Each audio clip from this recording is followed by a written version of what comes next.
Mesdames, Mesdemoiselles, Messieurs, bonjour chez vous. Nous sommes au Club Presse, à l'hôtel Pullman, bien sûr. Nous avons des endroits spécifiques pour travailler dans le journalisme. Nous sommes aux alentours de 650 journalistes qui travaillent ici, accrédités ici. Je suis avec une personne qu'on ne présente plus, monsieur, bien sûr, Martin Sali.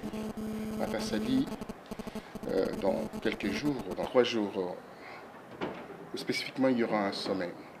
Le sommet, bien sûr, de la sécurité et la paix en Afrique. Alors, au niveau de ce sommet, il y a quelques défections. Il y a la défection de M. Zuma.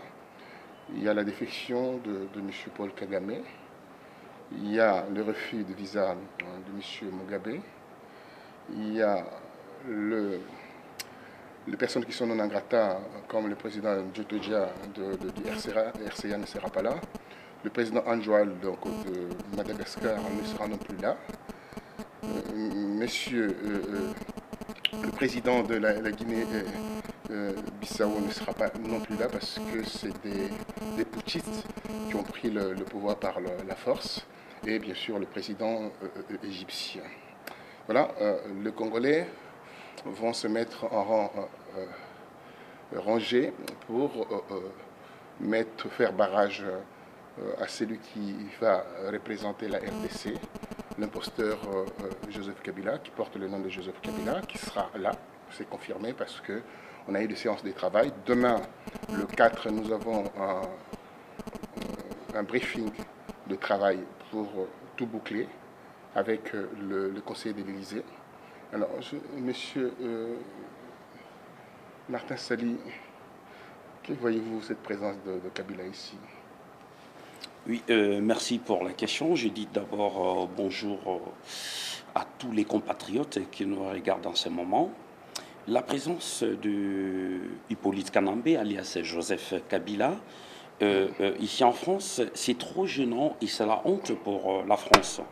Pourquoi je dis la honte pour la France? Le président français, M. François Hollande, il avait bien précisé, quand il aura le pouvoir, il avait promis avant les élections qu'il ne va pas collaborer avec tous les dictateurs sanguinaires de chefs d'État africains. Même son dernier discours au Sénégal, bien entendu à Dakar, oui, spécifiait clairement aussi cela. Oui, il avait bien dit ça.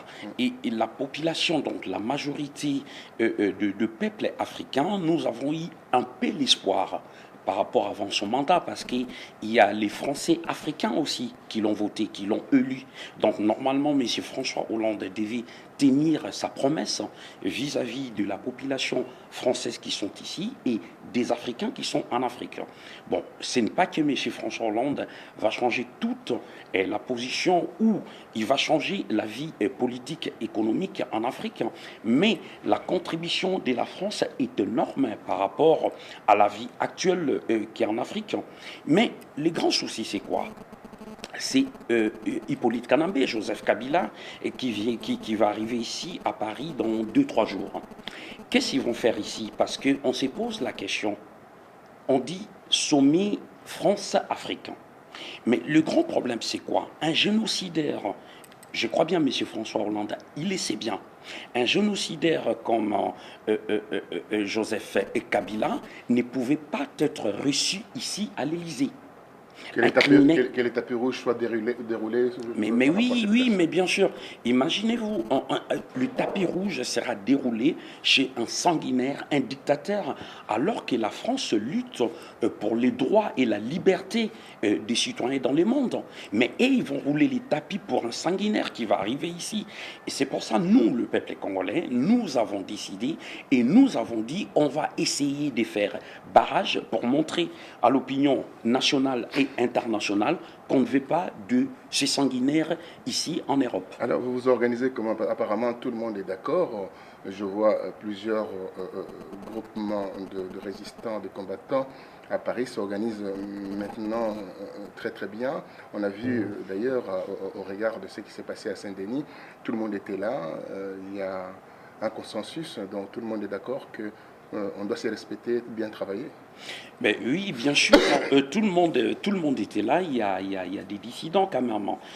Ça manque pas, vous savez, quand on travaille en équipe, hein, même si on travaille en collaboration, dedans, il y a toujours comment je peux dire, il y a toujours des traîtres qui sont dedans. Mais ils vont faire semblant d'être ensemble avec vous. On les appelle plus les infiltrés.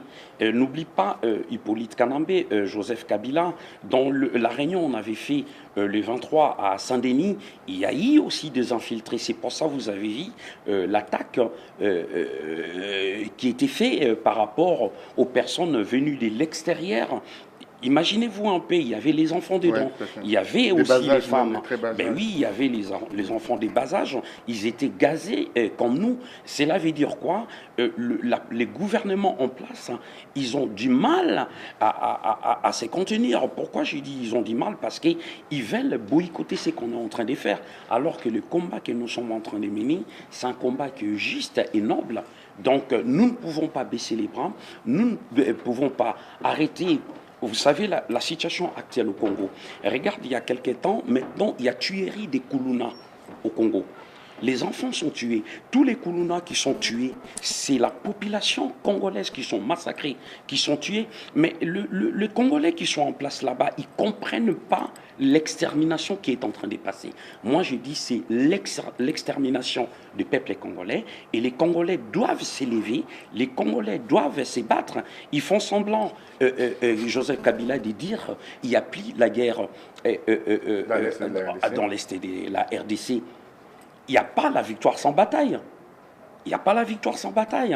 Et c'est qu'on a compris. Il est en train de manipuler, de jouer avec Kagame, Museveni, pour continuer à être dans le pouvoir. Et vous verrez même, quand on avait parlé le problème des élections, je ne crois pas que Hippolyte Kanambé, Joseph Kabila, il va laisser sa taille. En 2016, il va essayer de continuer. Mais nous, on est en train de lutter pour la libération totale du Congo. Nous voulons que ces messieurs puissent partir et laisser les Congos tranquilles, de façon que le Congo soit un État libre et souverain. Nous sommes les trois aujourd'hui.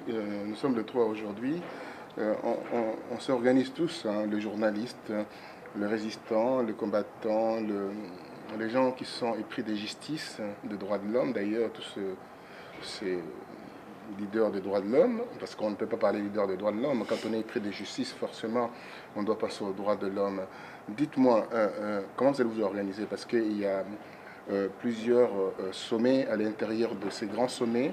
Il y a les sommets africains de la sécurité, bien entendu, mais à travers ces sommets, il y a bien sûr de mini-sommets à l'UNESCO, au ministère de l'économie et aussi dans des institutions assez importantes. Comment vous allez vous organiser? Vous êtes combien pour que vous puissiez barrer la route à ces imposteurs? D'ailleurs, il y aura une quarantaine de présidents élus en Afrique, quelques-uns mal élus. Comment vous allez vous organiser? Au départ, c'est que je vais dire, je suis congolais, mais je suis panafricain. Voilà. Donc, il n'y a pas que les Congolais qui seront là sur place. La majorité de chefs d'État qui seront là, bon, comme on dit, la majorité, c'est des dictateurs présidents africains et qui seront reçus à l'Élysée. Et maintenant, l'ensemble de panafricains ou les Africains, nous serons tous debout. Il n'y a pas que les Congolais. Et au niveau de l'organisation du panafricanisme, on va essayer avec cette solidarité d'être ensemble, de faire des sit-ins, de faire des marches, de faire des actions pacifiques, des actions musclées pour montrer, comme j'ai dit tout à l'heure, qu'on ne veut pas de ces gens-là. Mais on ne peut pas empêcher les sommets qui puissent avoir lieu. Mais normalement, on va leur montrer que nous sommes mécontents par rapport à l'Afrique entière, parce qu'il n'y a pas qu'au Congo, il y a mort d'hommes ou des viols des femmes et des enfants. C'est partout en Afrique. Si aujourd'hui l'Afrique souffre, c'est à cause de l'impérialisme, à cause du néocolonialisme, à cause des Occidentaux. Et nous sommes là pour revendiquer, pour dire stop au massacre, stop au viol, stop au pillage, par rapport à la souffrance qui est en train de perdurer l'Afrique jusqu'aujourd'hui. Et alors, tous les panafricains, nous serons debout les 6 et les 7 pour acclamer haut et fort par rapport à tous les injustices qui sont en train de passer en Afrique. Très bien. Donc, vous avez déjà un programme bien établi. Vous êtes surbooké même d'ailleurs avec tout ce qui va se passer. Dites-moi, vous avez parlé des actions pacifistes ou pacifiques, pardon. Ces actions-là vont être menées, bien sûr, mais que je sache, vous êtes quand même sous contrôle judiciaire par rapport à cette affaire de Badivé. Comment vous allez vous organiser? Vous allez, si vous êtes arrêté, vous vous trouverez en prison. Et là, cette histoire-là, comment ça se passe aujourd'hui? Là, vous répondez à la première question et vous me dites comment ça se passe aujourd'hui. Bon, le problème, moi, je dis, c'est pas les problèmes de la personne que vous avez citée, mais moi, je crois que ce sont des personnes envoyées par Hippolyte Kanambe, Joseph Kabila, parce que ces gens-là, ils sont en train de travailler pour lui. Il n'y a pas que la personne, vous avez dit, il y a JB Mpiana, il y a autant qui sont actuellement, ils veulent faire la propagande d'Hippolyte Kanambe ici, précisément en France et en Europe. Nous, on continuera à faire barrage. On n'a pas peur de la mort, on n'a pas peur des arrestations, on n'a pas peur aussi de passer au tribunal, parce que le combat qu'on est en train de mener, c'est un combat qui est juste pour la libération du Congo. Si nous voulons libérer notre pays, il faut qu'on se bat, il faut qu'on résiste contre la force d'occupation, il faut qu'on défende notre pays. Et comme j'ai dit tout le temps, et c'est l'article 63 et 64 de la Constitution de la République démocratique du Congo qui explique que nous avons droit et les devoirs de défendre notre mère patrie qui est le Congo. Et nous devons résister et combattre tous les imposteurs qui sont tout autour d'Hippolyte Kanambe, juste pour chercher l'argent. Et c'est pour ça qu'ils sont en train de faire des trucs comme ça. Et c'est malheureux.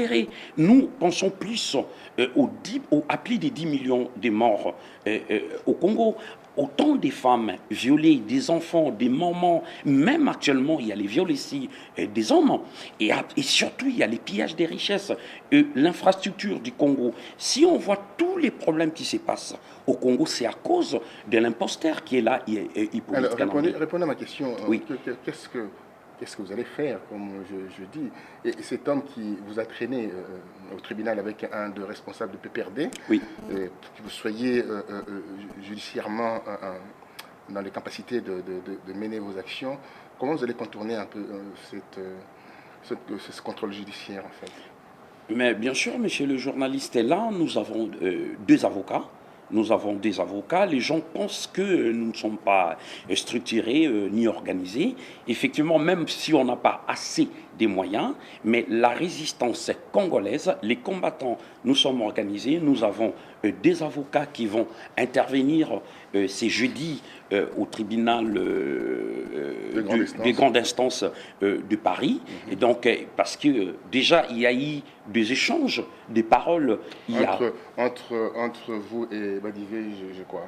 Oui, la personne, oui. Ouais. Il y a eu les échanges des paroles. Sauf qu'il faut dire au peuple, ce qui m'avait poussé à dire ces paroles, c'était pendant mon arrestation. C'est les policiers qui étaient juste derrière moi. Il a poussé la personne à venir avec son caméra pour me filmer. Avant d'insulter ou dire les choses que j'avais dit, je dis au monsieur, vous êtes un agent de l'ordre et non, vous n'êtes pas un agent des désordres. Donc, il faut dire au monsieur d'arrêter de me filmer. Et comme le policier avait autorisé la personne en question, le PPRD, le kabiliste là, de me filmer, là, ils m'ont poussé au bout pour essayer de sortir ce que j'avais sorti. Bon, vous l'avez sorti par 3 fois. En France, on sait bien quand vous sortez une fois la chose, donc c'est par le fait de la colère, mais quand vous le dites 2 ou 3 fois, oui, donc vous savez... C'est réitéré. Voilà, donc on l'appelle des menaces réitérées. Mais tout cela, l'organisation est faite par l'imposteur qui gère la RDC. Il veut absolument désorganiser les combats, afin que le leader, les têtes d'affiche, on voit toutes ces têtes d'affiche qui sont convoquées dernièrement au tribunal pour avoir une certaine pression. Vous savez, cette affaire de l'ambassade, après cette affaire de l'ambassade, il y a votre affaire. On se rend compte autour du combat, il y a une pression judiciaire pour tout fait dans l'œuf, le combat. Alors, moi, je vais aller avec ce que vous avez dit tout à l'heure. Il y a une quarantaine de présidents qui seront en France et quelques-uns qui sont mal élus. Et vous avez une réunion panafricaine ici à Paris. Comment ça va se passer? Ben oui, l'organisation, c'est aujourd'hui, à partir des 18h, on a trouvé une salle, s'est rencontrer tous les leaders, les responsables panafricains. Donc, il y aura le Congo, Kinshasa, la Côte d'Ivoire, Cameroun, Gabon, Mali, Sénégal, Guinée, même si leur président ne sera pas là, Zimbabwe. Non, il y a 5 Guinées en fait. Oui, il y a autant, nous serons peut-être au nombre des 100 aujourd'hui là. Il y aura plus de 100 personnes. Je suis parmi les responsables du panafricanisme. On va essayer d'élaborer, on va essayer de parler sur ça, sur l'avenir de ces présidents-là et les solutions qu'on va trouver. Aujourd'hui, on va essayer de transmettre, donc chaque responsable, il va transmettre à ses compatriotes les solutions ou la résolution qu'on va trouver aujourd'hui, comment on va faire à partir d'ici ça. Alors, voilà. D'aucuns disent que pour que cette manifestation, enfin, cette forme de contre-attaque soit un succès, il faut au moins 5000 personnes dans Paris. Est-ce que vous êtes capable de réunir 5000 personnes? Parce que vous avez fait un gros succès à l'université de Saint-Denis avec plus de 350 personnes. Déjà, ça a monté jusqu'à 400 parce que certains repartaient parce qu'il n'y avait plus de place dans la salle. Est-ce que tu es au courant de ça quand même? Les gens repartaient. Et comment vous allez vous trouver avec eux? Comment vous allez vous organiser pour trouver 5000 personnes, 5000 manifestants, 5000 combattants, 5000 panafricanistes? Oui, mais je crois qu'il y aura plus de 10 000. Là, vous avez dit 5 000, mais nous, on compte faire plus de 10 000. On va essayer de sortir plus de 10 000 ou 15 000, voire même 20 000, pourquoi pas, parce que nous serons pas, il n'y aura pas que les Congolais, c'est les Africains. C'est les Africains qui seront dehors, c'est les Africains qui vont crier haut et fort. Les Africains, ils vont dire, il y en a marre par rapport à la souffrance actuelle qui est en train de perdurer en Afrique, par rapport à la crise politique, la crise économique qui se passe au pays. Et nous sommes obligés de mobiliser et de sensibiliser tous les Africains à partir. Déjà, on a commencé, c'est un travail, on l'a commencé, ça fait bientôt 2 semaines, on a commencé à parler. Si vous avez vu au mois de septembre, le 28 septembre, on avait fait une grande marche panafricaine. Là, il y avait au moins 5000 personnes, on avait sorti. Et comme il y a la venue de tous les dictateurs sanguinaires qui sont là à partir de ce vendredi, donc on aura encore l'occasion de sortir x2 ou x5 le nombre que vous avez dit. Donc on peut avoir 15 à 20 000. Très bien, 15 à 20 000 personnes. Ouais. Pour aller vers la fin, parce que on souhaiterait, les gens souhaiteraient avoir des infos, de dernières infos concernant cette personne qui a été tabassée. D'abord, en commençant par la première question, qui est-il? Il est de quelle nationalité? Qui l'a envoyé? Est-ce que la police a fait des enquêtes pour vous donner quelques éléments là-dessus? Et quelle est la suite judiciaire par rapport à cela? De plainte de votre part ou de plainte de... Voilà, comment ça va se passer avec parce que je pense qu'il me semble que ce soit le producteur qui l'a envoyé. Alors, dites-moi un peu, expliquez-moi un peu tout ça. Bon, déjà, on est organisé, les combattants ou les résistants patriotes sont organisés, nous sommes bien structurés. On avait eu l'autorisation pour faire la grande conférence à l'université de Saint-Denis, comme vous avez dit. Il y avait plus de 400 personnes, il y avait beaucoup de gens, et c'était même à l'extérieur, hein, il y avait du monde, tu étais présent, et c'était bien passé, ça s'est bien déroulé. Et c'est à la fin, il y a eu cet incident. Bon, malheureusement, la personne, effectivement, c'est un Haïtien. Parce que, certainement, parce que certains disaient que c'est un Ivoirien, un Camerounais non. C'est un Haïtien. Non, c'est un Haïtien, parce que bon, malgré la personne, il avait fait semblant, il a dit non, il était des passages, alors que c'est faux. Même la police, au niveau des contrôles judiciaires, ils savent, à l'entrée, quand ils sont arrivés, ils savent les nombres qu'ils étaient. Ils étaient à 9, mais quand ils sont entrés, c'était filmé. Et en ressortant, ils sont restés à 8. Donc la personne qui manquait, c'est la personne qui était tombée. Donc les gens, ils ont joué un peu à la légitime défense, mais sauf qu'on ne peut pas faire justice soi-même. Mais le problème maintenant, c'est nous, de notre côté, au niveau des patriotes congolais, nous avons déposé plainte auprès du procureur général de la République, parce que quand on est parti au commissariat, ils n'ont pas trop voulu, quoi. Ils ont juste pris en considération pour le monsieur, mais alors que nous avons droit, et nous avons plein droit de déposer plainte. Là, c'est fait. C'est par les avocats, hein, Oui, toujours par les avocats. Là, on était avec lui, donc on a déposé plainte. Il y a la personne qui s'occupe de ça. Donc moi, on me donne juste la situation, mais il y a une personne qui s'occupe de ça, de tout ce qui est justice. Donc, il y a des gens qui s'occupent de ça. Jean-Marie Mboyo, il a loué la salle. Qu'est-ce qui s'est passé autour de lui? Non, c'est pour ça que je dis il était convoqué par la police et par l'OPJ. Ils l'ont entendu. Ils voulaient savoir s'il y avait des témoins. Bon, ça manque pas quand il y a un incident comme ça. La justice est là pour la machine c'est mis en place. Mais sauf que le producteur, moi je vais dire, le producteur de JB, même s'il a envoyé les gens, moi je dis derrière tout ça c'est Kabila. Donc pourquoi je dis c'est Kabila? Avec l'argent on peut tout acheter. Vous croyez les personnes qui sont venues attaquer le combattant? Combien on les a payés? Peut-être pas plus de 1000 euros chacun. Peut-être on peut leur donner 200 euros chacun. Il leur dit, bon, allez foutre juste les bordels. Et comme ça, leur réunion, c'est... Mais nous, on a reçu, malheureusement, ils sont venus à la fin. Et prochainement, nous serons prudents. C'est qu'on fera actuellement quand il y a réunion. On prend l'autorisation, mais on va signaler aussi au commissariat. Au commissariat proche, comme quoi nous avons réunion. S'il y a un problème, donc voilà, nous sommes couverts. Mais à ne pas oublier, nous avons tous les documents administratifs qui nous donnent droit à faire des conférences, des réunions, des sit-ins, des marches, voilà. Oui, alors, pour terminer, pour aller vers la fin, je disais que nous allions notamment vers la fin. Comment ça va se passer? Parce que j'ai appris concernant cet homme, suite à ces coups terribles reçus sur la tête, cet homme développe des séquelles terribles, ce qu'on appelle des séquelles irréversibles. C'est vrai cette histoire? Bon, ça, je ne peux pas confirmer. Hein, je ne peux pas confirmer.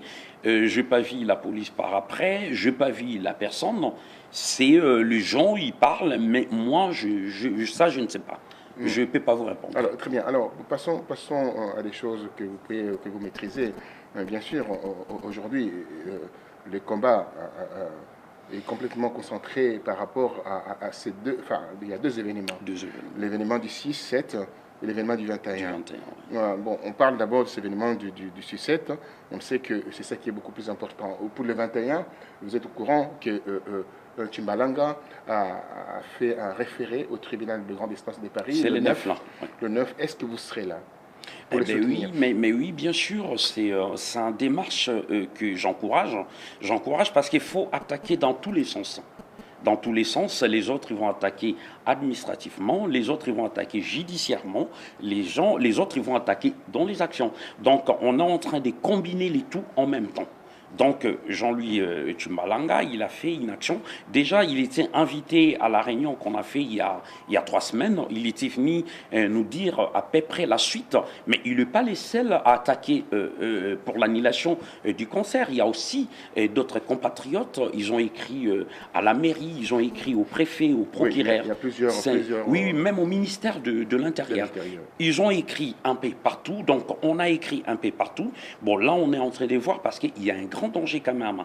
Il faut se dire... De l'ordre public. Oui, de l'ordre public, parce que, bon, moi je crois c'est les gouvernements congolais et les gouvernements français, il ne faut pas qu'ils n'attendent pas qu'il y ait drame. Qu'ils n'attendent pas qu'il y ait drame pour dire, bon, on va arrêter telle personne, parce qu'il y a eu ça. À cause d'un concert, qu'est-ce que ça va rapporter à l'État français? Qu'est-ce que ça va rapporter à l'État congolais? Rien du tout. Alors quand on regarde les affiches de ces bandits, ces garçons qui sont des musiciens, qui envoient cet automacoute pour attaquer le paisible citoyen, on voit il n'y a pas une inscription une animation voilà, humanitaire. Comment voyez-vous? Non, bon, c'est un concert, ça je peux vous le dire, Monsieur Jubin Piana, il sait ça depuis 2009, 2010, qu'on a mis la machine en marche. Il y a eu l'interdiction de musique. Qu'est-ce qu'il peut faire entre frères, entre Congolais? Il peut venir, on va essayer de discuter, on va essayer s'asseoir, parler. Et, pas par défi, voilà. Pas par défi. Mais c'est ce que je dis, pas par défi. Mais le problème, c'est quoi? Je l'ai déjà dit chez tous les journalistes, le problème, c'est Kabila. Kabila, il va financer tous ces gens-là que vous avez cités tout au début. Il va chercher une personne pour essayer de faire sa propagande ici même en Europe, en commençant par Paris. Parce que ce qu'il fait au Congo, c'est les musiciens. Il a mis les musiciens en marche, les musiciens mondains et les musiciens chrétiens, même les musiciens chrétiens. Ils chantent pour Kabila. Et il veut faire la même chose. Récupérer, refaire encore la musique, parce que la musique nous amène dans la distraction, la musique détruit beaucoup de choses, et à partir de là, nous on a compris, on a dit non stop. Mais JB, c'est qu'il ne comprend pas, il est financé par ces gens-là. Maintenant, il ne peut pas faire marche arrière. S'il a réussi une bonne somme d'argent qu'on lui a donné, ils vont lui dire, écoute, on t'a donné autant, mais il ne peut pas citer les noms. Vous savez, c'est comme la mafia. On ne cite pas les noms du commanditaire. On ne cite pas les noms du parrain. Les parrains, c'est Kabila. Quand il a financé JB, ils ont donné l'argent à JB. Maintenant, JB, il est obligé d'exécuter. Et même son producteur, pourquoi il était parti au Congo? Un producteur, vous avez vu n'importe quel producteur qui va faire un concert ici à Paris, descendre à Keene, aller voir la femme Olive Lembe, et pour qu'elle puisse la soutenir dans les concerts qui va se produire les 21. Donc il y a des trucs louches.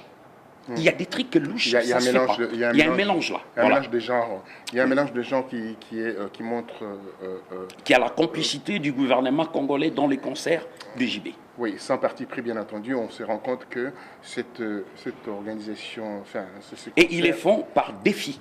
Oui, c'est que ils les font par défi, il faut bien préciser. Ce que j'ai dit tout à l'heure, ouais. Effectivement, défi par défi, défi contre défi, on se retrouve avec ce qu'il y a eu, bien sûr, à Saint-Denis, oui. Et presque la mort d'hommes. Ouais. Alors, c'est vrai que si on regarde la communauté congolaise aujourd'hui, c'est la révolte qui a pris le dessus, le ras-le-bol qui a pris le dessus par rapport à tout ce qui s'est passé. C'est un peuple pacifique, mais on voit avec les humiliations à répétition que voilà, il y a les trop-pleins. Les trop-pleins là a donné ce que nous avons tous vu. Les gens ont condamné ces images, mais je pense qu'il était nécessaire aussi de faire passer ces images. Il était nécessaire. Ce n'est pas ce qu'on appelle en français le voyeurisme, mais en réalité, c'était une prise de conscience, afin que les gens se rendent compte que cette violence va crescendo jusqu'à ce que ça va peut-être ramener des choses extrêmement graves. Ça, c'est un signal fort à l'endroit de ceux qui veulent, bien sûr, foutre les désordres, le souk autour de ces combats, mais le Congolais ne recule plus, comme vous, comme les autres qui sont en train de se battre pour les Congos. Pour terminer, nous sommes le 3, comme je disais, à 3 jours, enfin à 2 jours de ces sommets. Et Kabila arrive le 5 ici, il sera dans un hôtel que je ne cite pas le nom là, devant tout le monde, m'a pris en aparté, vous aurez les noms. Mais je me demande l'accueil qui lui a été réservé. Bon, ça sera un accueil, comme on dit, de confrontation, un accueil, si on veut, de choc entre partis où on protège la République, donc la France va protéger ses hôtes, hein, vous le savez, quand on invite quelqu'un, donc on doit protéger ses hôtes, et il y a la diaspora ou les diasporas qui vont se mettre en face contre cette oligarchie qui vient en France avoir leur essence, avoir leur, si on veut, le quitus pour continuer à servir encore en Afrique. Un mot dans tout ça. Est-ce que vous pensez que ces sommets-là devaient se passer en Afrique ou ici en Europe? Oui, actuellement, les grands soucis, c'est quoi? Les décideurs de ces mondes, c'est la France et l'ensemble des Occidentaux. Quand je dis les Occidentaux, il y a les Américains, les Russes, les Allemands, les Anglais, les Canadiens. Mais le grand souci, c'est quoi? Les sommets, moi je dis c'est le sommet de la honte, ce qui va se passer là. C'est les sommets de la honte parce que ça ne va rien aboutir. Et ça ne va rien changer en Afrique. Qu'est-ce que ça va changer? Moi, je crois, et quand tous ces présidents ils vont arriver ici, ils vont leur dicter une ligne de conduite. Il y aura des alliances qu'ils vont faire, il y aura des contrats qu'ils vont signer. Parce qu'il y a le MEDEF international qui va gérer une bonne partie à Bercy, oui. Et avec des chefs d'entreprise qui vont venir. Oui, mais 650 chefs d'entreprise. Mais oui, mais imaginez-vous, je vous donne juste un exemple. Au Congo, les parcs des Virunga, c'est un parc qui devait être le plus protégé. C'est un parc naturel. C'est l'UNESCO qui s'occupe de ça. Mais aujourd'hui, on a trouvé les pétroles. Là-bas, il y a dans les lacs, il y a les gaz, méthane, butane, tout et tout. Mais le grand problème, c'est quoi? Actuellement, il y a Total. Et ça, je l'ai dit, je ne les cache pas. Il y a Total qui a la même mise au niveau. Qui a signé les contrats. En 2012. Oui, en 2012. Et il y a aussi les Anglais, il y a les Canadiens et maintenant les Américains qui sont là-bas. Dis-moi, mon frère, comment on peut arrêter la guerre au Congo? Comment on peut arrêter tous les crimes, les massacres qui sont en train de passer? Parce que le gouvernement français les savent. Si M. François Hollande veut vraiment aider les Africains, si M. François Hollande veut vraiment aider les Congolais à s'en sortir, à sortir le pays dans les chaos, il doit dire à son homologue, Joseph Kabila, il va dire, écoute, les peuples congolais souffrent. C'est là les problèmes. Je préfère aussi modifier le terme que vous venez d'utiliser, homologue. Je pense que c'était un président usurpateur qui a usurpé les élections de 2011. Hein. C'est ça que je voulais seulement faire la parenthèse. Homologue, oui, mais il est venu... pour lui, pour M. François Hollande, c'est son homologue. Pourquoi je dis? Parce qu'il les reçoit tant que chef de l'État. Vous comprenez? Bon, les grands problèmes, ils regardent tous ces gens-là, les chefs d'État, ils regardent plus leurs intérêts. Ils regardent plus les intérêts de la France et les intérêts familiales, mais ils ne pensent pas au petit peuple. C'est le peuple qui souffre. Tout ce que nous, le peuple, on a besoin, nous ne l'avons pas. Les peuples congolais qui sont là-bas au pays, ils n'ont rien. Ils sont en train de souffrir. Mais il faut que les choses changent. Pour que les choses changent, Kabila doit partir. Kabila doit dégager du Congo. C'est le plus grand problème qu'on a besoin. Si M. François Hollande veut, nous pouvons faire mieux que Hippolyte Kanambe, ce qu'il est en train de proposer. Donc Kabila doit partir, qu'il laisse les Congos aux mains des Congolais gérer leur pays convenablement. Alors, d'aucuns pourront dire aussi, ce que je disais tout à l'heure, cette visite ici est assez fortement politisée et économiquement aussi, avec des intérêts économiques assez importants. Néanmoins, il y a au niveau de bruit de couloir, on attend ci et là que voilà, bon, c'est François Hollande qui donnera le holà pour essayer d'arrêter la guerre en Afrique centrale, arrêter pas mal de choses, et afin que Kabila ne rempile pas en 2016. Enfin, il y a pas mal de choses qui est dit d'une manière en aparté. Bon, ça c'est ce qu'on appelle la grande diplomatie. Je souhaiterais, pour terminer là, on va terminer, nous sommes au presque Club France, à l'hôtel Pullman, et je souhaiterais qu'il vous lance un appel, là, avant ces événements-là, un appel à l'endroit de gens de la diaspora, à l'endroit des Congolais, à l'endroit des gens qui souhaiteraient aller se fourvoyer au concert de JB, et également de demander à tous ceux qui portent le Congo dans leur cœur de venir à manifester avec vous pour mettre cette oligarchie qui gère la RDC par défi de s'éterniser au pouvoir. Oui, l'appel que je lance est pas seulement pour les peuples congolais, mais je lance, tant que panafricain, je lance mon appel à tous les panafricanistes. Pourquoi je dis à tous les panafricanistes, nous appelons tout le monde, parce que ça ne concerne pas que les Congos. Et Kinshasa, ça concerne l'Afrique entier. Quand je dis l'Afrique entier, parce qu'il y aura un sommet, il y aura plus de 40 chefs de l'État qui vont arriver ici en France. Nous demandons à tous les peuples congolais, dans les 4 coins de l'Europe, même ceux qui sont à l'extérieur de l'Europe, si vous pouvez acheter le billet d'avion, venez ici, on sera tous ensemble les 6 décembre, à partir de 9h du matin, nous allons nous retrouver à Métro Château-Rouge, et à partir de Métro Château-Rouge, nous donnerons les directives où nous allons aller, parce que c'est nos droits. Parce que même la police, au niveau de la préfecture, ils ont prévu des endroits où les gens ils vont manifester. Donc c'est le droit des peuples congolais de réclamer, de crier haut et fort. Venez peuple congolais, les sanguinaires viendront ici. Les dictateurs seront ici en France. Nous ne pouvons pas croiser les bras, nous ne pouvons pas dire « Tiens, je reste chez moi tranquille » alors que nous plairons tout le temps nos morts au Congo, nous plairons tout le temps les femmes qui sont violées, nous plairons tout le temps la misère et la souffrance du Congo. Et alors, venez réclamer haut et fort. Les sanguinaires, les dictateurs, les génocidaires, l'usurpateur Hippolyte Kanambe, alias Joseph Kabila, sera là, ici à Paris. Montrez-le que nous sommes déterminés et nous allons faire barrage à Hippolyte Kanambe et nous allons montrer à l'opinion nationale et internationale qu'on ne le veut pas. Là, c'est pour les 6 et les 7 décembre. Et peuple congolais, oui.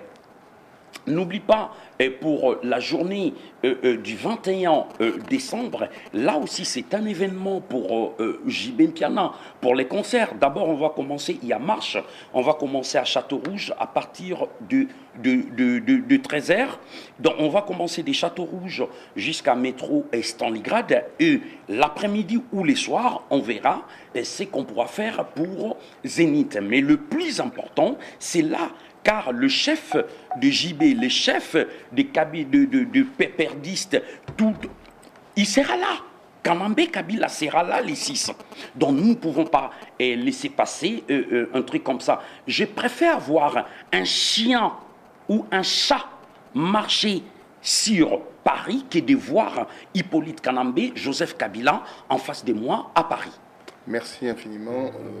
Vous avez suivi avec beaucoup de fougue les déclarations venant d'un des responsables du combat ici dans la diaspora, le secrétaire général, cordon général du RCK, donc résistant combattant congolais, qui a lancé un appel pour la sensibilisation autour de cette action du 6 et 7 décembre 2013.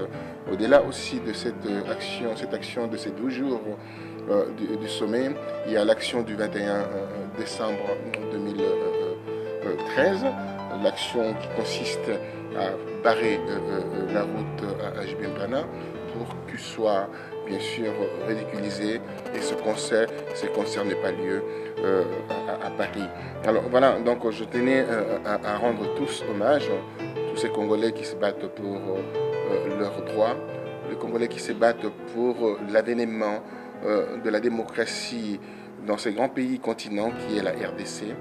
Je vous dis simplement de regarder la carte d'Europe, de superposer la France par 4 fois et vous allez vous rendre compte, c'est ça qu'on appelle le Congo. Donc, superposer sur la carte d'Europe la France par 4 fois et vous allez vous rendre compte de la grandeur de ces pays. Les gens ignorent la puissance de ces pays. C'est que à l'époque, Mandela disait, quand il est sorti de prison, au bout de 27 ans de prison, il disait « Ramenez-moi en RDC, je vais revisiter encore la RDC. » Parce qu'il savait que l'espoir de l'Afrique s'est trouvé en RDC. Quand il est revenu en RDC, qu'est-ce qu'il a vu? Il a vu la désolation, la souffrance. C'est là où il avait décidé aussi, avec ses amis, de fomenter ses coups avec la FDL, etc. Pour que monsieur qui est mort, Mobutu de quitter le pouvoir. Voyez-vous, donc c'est seulement les gens qui sont à l'extérieur du Congo connaissent, prennent la mesure de la grandeur de ces pays. Réveillez-vous, mes chers compatriotes, soyez patriotes, soyez comme mon frère que je tiens à rendre beaucoup hommage, qui fait beaucoup de concessions par rapport à ce qu'il fait comme travail, mais soyez constants dans le combat afin que le Congolais soit victorieux. Je tiens aussi à souligner que les Congolais sont forts aujourd'hui en termes de patriotisme, en termes de combat et en termes d'action. C'est le peuple le plus éveillé dans la diaspora concernant la politique de leur pays. Merci à vous. Nous sommes au Place Club. Nous vous souhaitons bonne continuation et à très bientôt.